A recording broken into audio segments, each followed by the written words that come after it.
Hi, this is Mrs. Perry, and I'm here to help you guys with making your stop motion using WeVideo. So hopefully you've already gotten all of your pictures together, and now you're just looking to upload those photos. So in order to do that, there's a lot of different ways for you to do that, but I'm going to go over some of those with you. So let's go ahead. I am going to go into my project right here. So maybe you're at projects, maybe you already have. My guess is the teacher might have already made a video for you and it's shared with your partners. With the video, only one person can edit that video at a time. So make sure you guys take turns. It's just so that you're not making edits that conflict with each other and it just confuses the system. So I'm going to go ahead and I'm going to go to Stop Motion Teacher Helper. So I've already made my video, but I don't have any media with it. So it just says my video. I'll need to name that actually. So here's Teacher Helper. I don't have anything on mine yet. I'm using a timeline view. I find that it automatically does like storyboard view, which is nice to an extent, but I like the timeline and I feel like I get more options with it. So you click on the 3 lines in the upper left-hand corner, and then you can just kind of toggle between the two and choose which one you want to use. You can even edit in full screen, but we're just going to go ahead and switch to timeline view. It's just what I'm more comfortable working in. Notice you can have different videos and audio. We can talk about those later. All right, right now I'm going to work with you on uploading media. Over on the side here, we have the import. That's where you're going to import it or upload it from either your device. So once you click on it, you can choose to browse and select. That would mean it's on your computer or device that you're using. Otherwise, import from social sites, especially for students I'm currently working with those Chromebooks, the iPads. They're not necessarily recognizing each other like they should. So I would recommend signing in on whatever device you use, whether it's a personal phone, school iPad, whatever device. Sign into your Google Drive and then upload those photos and put it all in one folder. Then from there, you can just upload it directly to WeVideo. I do a mass upload. With that one, you're going to do Control or Command, whichever type of device you have, Shift. So you're going to select everything. Now, I have actually already uploaded my photos. So what I'm going to do now is I put it all in a folder to kind of keep it organized. So I'm going to open that folder and now I'm going to select these. So I'm going to use the Shift key. So I'm going to click on my first one, all right? And I want to make sure it's in the right order because sometimes, depending on how you filmed it, maybe it's backwards. And so I think it's in the order that I want it. So I'm going to Shift, and then I'm going to scroll through and notice it should select everything because I'm using that Shift, all right? And I want all of it to be in my video. So I'm going to go all the way down. And I think there's a couple that I want to take out, but I'm going to go ahead and I'm going to put it all in, and then I'm going to view it. And then from there, I'll be like, oh, I want to take that part out. I'll pause it.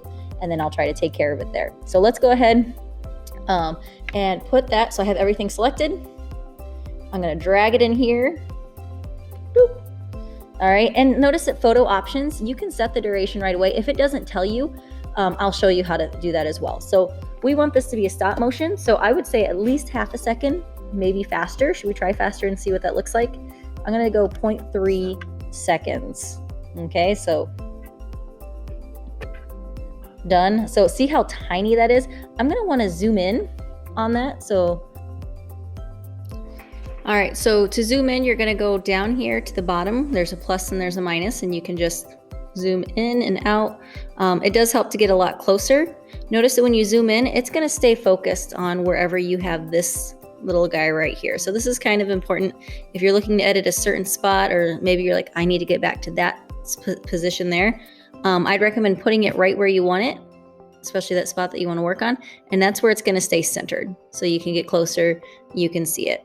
I did mention that I would kind of show you how to do some of the duration and stuff. If you side click or double click, if you don't have a mouse, you can close gaps, add transition.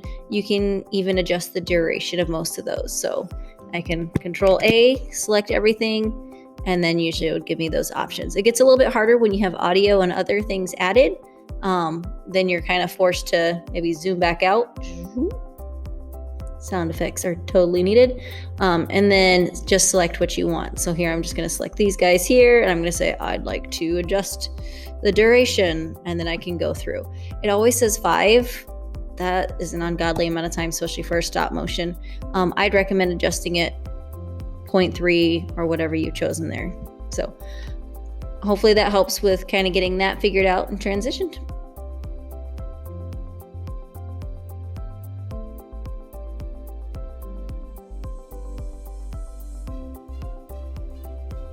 Okay, so now that everything is on there, I know I have a lot of other gunk there. Now's a good time for you to start just kind of moving things around and editing. So what I'm going to do is I'm going to remove this from where it's at, and I'm just going to put it by itself. So if you're doing a stop motion, it's better to have all those different pictures kind of on their own so that you can go through and you don't have to worry about anything getting shifted or moved where you don't want it to be. So we've already done kind of a mass like side click and like adjust the duration and stuff. So now what we're gonna do is we're just gonna watch it, and then if there's a spot where you're like it jumps or it goes back and you want to fix it, then you just kind of watch it and then you pause it and try to keep track. So here, a little bit glitchy there. He kind of backs up a little bit. Maybe that's a spot I want to take a look at. And so that's actually one where it would be better for me to just kind of click through each slide and just take a look at it once I found kind of an area. So just get back to that area and one slide at a time, just take a look at it and be like, okay, he kind of went back a little bit. I didn't really want him to do that.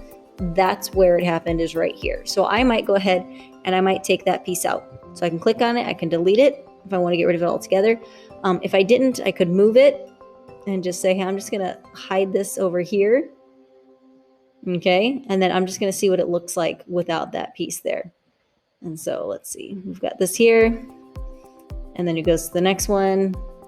And so just kind of click. And so that has him moving forward without kind of that jump. So maybe I'm like, I think that does look better. Let's go ahead, let's get rid of this piece here. So even if you have gaps and everything, that's not a big deal if it's you just trying to figure out, okay, how are we gonna line this up? But once you have it everywhere where you want, so I'm gonna delete this one here. I say, hey, this is perfect. I did the whole entire thing. I went through everything. I love it. Then you can go ahead and you can select the whole thing. You can close all the gaps, kind of just get it all pushed in together, and you can put it back. I would put mine back in here, but hopefully you're doing this before you have any audio, text. I would recommend just getting that look that you want, having it flow the way you want it, and then adding audio and text after that's all said and done. All right, good luck with your edit.